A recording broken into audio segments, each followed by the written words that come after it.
On behalf of Colby's Nerd Talks, we thought we might start off this review with a word of warning. I think it will thrill you. It may shock you. It might even horrify you. So if you wish to not subject your nerves to such a strain, well, we warned you.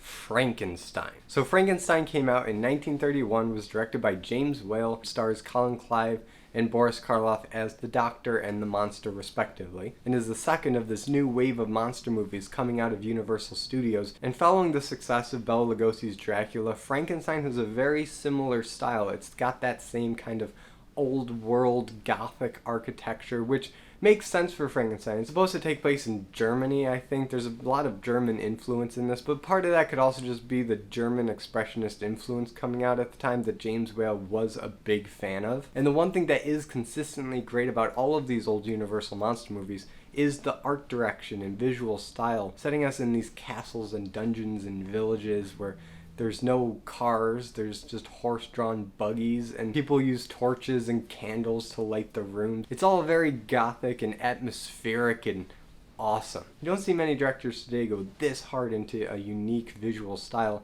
that's arguably more intriguing than the actual characters. And that's not to say the characters in this are bad, far from it. I'd say there is a great leap in quality as far as character development and pathos and intrigue from what Todd Browning did in Dracula to what James Whale brought in Frankenstein. And I think part of that is that Frankenstein is just a deeper and more psychological and intellectual story than Dracula was, because there's a lot of themes in Frankenstein about ethics and playing God, and are people born evil or does society make them evil, and where does that line blur? It's a fascinating book. I recommend everybody read it at least once. I've read it twice and I love it. And this movie takes a lot of liberties from the source material, almost to the point where it's not even the same story. Sure, the bones of the story are there. You have a Dr. Frankenstein makes a monster. The monster starts killing people and Frankenstein's life is ruined. But as far as the actual character development and who these people are and how they interact with each other and the sequence of events that happen in this movie, it's very different, but it's also very good. Now, Frankenstein was never my absolute favorite Universal monster. For me, that was always the Invisible Man, played by Claude Rains. But Frankenstein and the sequels were always on the upper tier of what kind of monster movies I would want to watch. And watching it again, I can confirm that Frankenstein is one of the better Universal monsters out there, just by nature of how rich the story is that they constructed. But what is the story? Well, you have Colin Clive playing Dr. Henry Frankenstein, not Victor Frankenstein like he was in the book. Actually, Victor's played by a different guy, John Bowles, who plays Victor Moritz, not Victor Frankenstein. But he is the best man at Henry Frankenstein's wedding, so that's just a little weird, and I'm not exactly sure why the name changes. But anyway, Henry Frankenstein is digging up bodies from graves and cutting down hung people, which for 1931 was some pretty horrific imagery. They had never seen a dead person just hanging there about to be cut down, nor seeing, and more importantly, hearing dirt being thrown onto a casket. Again, this is 1931. Sound is a new thing at the movies, so hearing all these horrific things, the lash of a whip, the cries of a child, the thud of dirt on a casket, these things were very unpleasant for 1930s audience. That's why at the very beginning, Edward Van Stone came out with his warning. Well, we warned you. People honestly were not ready for Frankenstein. This movie pushed the horror genre ahead way further than Dracula did for what they could get away with showing, but also for the themes that it tackled about man playing God. And Colin Clive nails it as Dr. Frankenstein. In the book, he's described as this emaciated skeleton of a man because he poured all his heart and soul into creating this monster. And after he achieves this, he nearly dies from exhaustion. And you do kind of get a sense of that in this movie, where the first time you see him, he's got the crazy eyes that Colin Clive does so well. And his eyes are sunken in. His nose from certain angles looks like a skull nose because it's a little upturned. And maybe a little bit of an influence for the child napper. Yeah, you guys remember that terror? And when Clive is doing his crazy thing, he's doing it very well. He may be overacting a bit, but with all this heightened gothic atmosphere and electros going off in every which way, you can kind of get away with overacting in this situation. Because the way this story is being told, it's a bit broader and a bit more operatic and grand, feeling like this is a really important movie that you're seeing and that there's weight to it. When really the story is pretty minimal. It's a dude that makes a monster and then they try to have the monster killed. And it's really a pretty simple premise, but the weight and epicness and scale, the verticality of these sets, it just takes your eye up and up, almost as if you're trying to look to heaven in the way that Henry Frankenstein is looking to heaven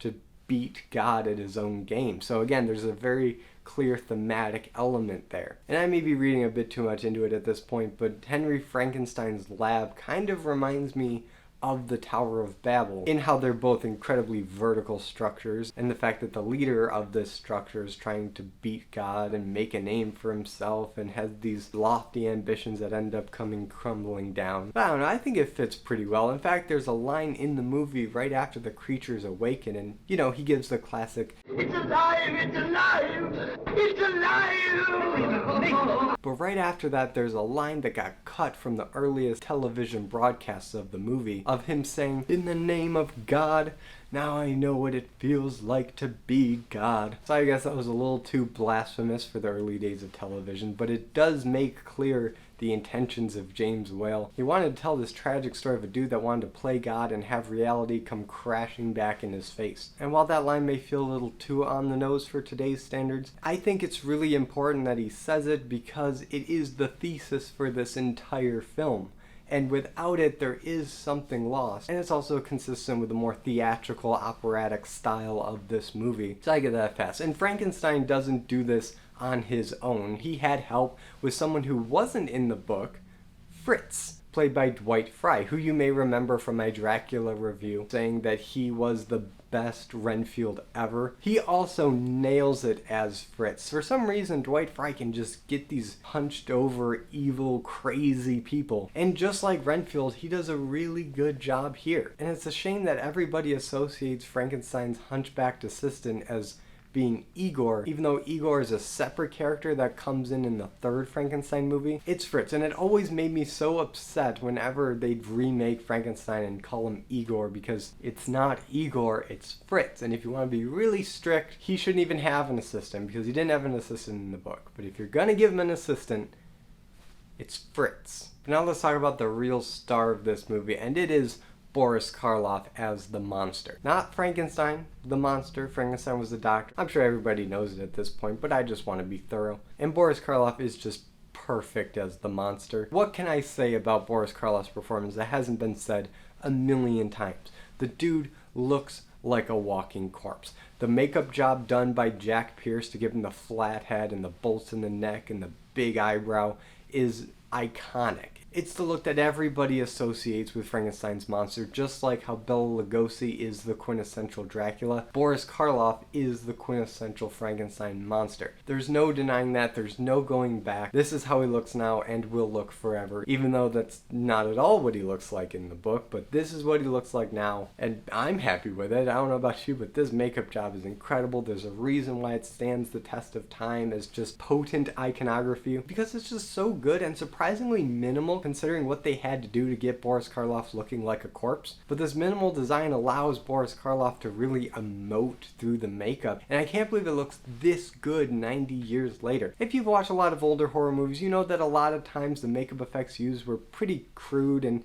don't always hold up the best, but there's about a handful of makeup effects from this era that still look real, and Frankenstein is one of them. But as much as I've gushed about the makeup effect by Jack Pierce, I do still have to credit Boris Karloff in his performance. Like I said before, on the face itself, it's minimal so that he can emote through it. And he plays this monster, not as a monster, but as a victim. And I think that is the linchpin of why Frankenstein has endured so strongly in popular culture, and has even come to influence characters like the Hulk and the Thing as being these kind of misunderstood monsters that didn't ask to be ugly. They didn't ask to come into this world, but humanity just treats him so poorly that he doesn't really have many options. And from what I understand, when this movie came out, the look and attitude of the monster really shocked and horrified a lot of the adults in the theater, but weirdly enough, the children were not as scared. And I think that's because the children empathized more with the monster's predicament. The monster has the intelligence of, I don't know, about a 3-year-old. It's awkward, it doesn't understand the world around it, it doesn't understand the rules, it doesn't understand what's expected of him. He's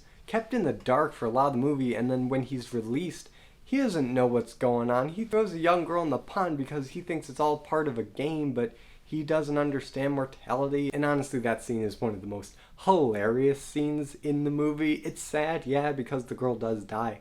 But when you see him just having so much fun throwing the lilies in the pond, and then he picks her up and chucks her, and then the realization of, oh, I did something bad comes on his face, it just makes me laugh every time. But then the next scene when you see the dad holding the girl's drowned body, it makes me feel like a bad person for laughing at, and that's effective storytelling. It lulls you into this sense of comfort, and then it hits you with reality, and then you're like, oh, yeah, that is kind of sad. And then, boom, you're invested in the story. But sadly, this monster movie has to come to an end somehow, and how do they resolve it? Well, they have the monster getting trapped up in a burning windmill with his creator, and they have a showdown of sorts. The Doctor really can't stand a chance against the monster. He's just so much stronger than him. But they do scuffle for a little bit, and the whole windmill goes up in flames, and this is an iconic image that Tim Burton has used multiple times, that other movies have referenced, and this also was not in the book at all, but I can't deny the image of it lasts in your head. And my rule of thumb for changing things from the source material is you either have to replace it with stuff that's equally as cool or better. And this burning windmill is in the better category. It's just awesome. The fact that they used a miniature, but they also had a windmill set that they set on fire is impressive, especially for 1931. And it's here where the monster hurls Frankenstein's unconscious body over the front of the windmill, and it lands pretty hard on the windmill propeller, which then rotates and drops him down onto the ground unconscious. And they definitely use a dummy when you see it hit the windmill, and then swap it out with Colin Clive when he's unconscious on the ground. And I swear, I feel like that should have been the death of Victor Frankenstein. It makes sense that the monster would die burning in this windmill, and that the Doctor would die by the hand of his own creation. But sadly, none of that happens. You see him in the last scene of the movie recovering with his wife Elizabeth, and it all seems pretty happy and a nice bow at the end of this movie, but I do feel like Frankenstein should have died. It would have just felt more complete, because Frankenstein is a Greek tragedy. It's man reaching for the stars, reaching too far, and then him being crushed by the weight of his own ambition. This is a story that's been told over and over again in multiple different religions and mythologies. And most of the time, the person reaching for the stars either dies or gets punished in a very tangible way. And Frankenstein doesn't really experience that in this movie at the very end. He just kind of goes on with his life, having learned a lesson, hopefully. We don't really know if he learned a lesson, but he definitely regrets making the monster and putting everyone through this ordeal. That's for sure. And those are my thoughts on Frankenstein. It holds up surprisingly well. I wasn't too sure how this movie was going to hold up. It's been a while since I've seen it, and I was a little disappointed with the original Dracula. It wasn't as good as I wanted it to be, but Frankenstein, I can tell you, is a classic of American cinema. This is the movie that made the Universal monsters even more iconic than it already was with Dracula, and it pushed the horror genre ahead in new and interesting ways, where Dracula feels a bit more safe by comparison. But now I turn it over to you guys. What do you think about Frankenstein? Whatever you think, let me know in the comments, and if you like this video, be sure to give it a like and subscribe for more content, and hit the notification bell to be notified every time I upload a video. And as always, I'm Colby. This is my nerdy talk, and I'll see you in the next video.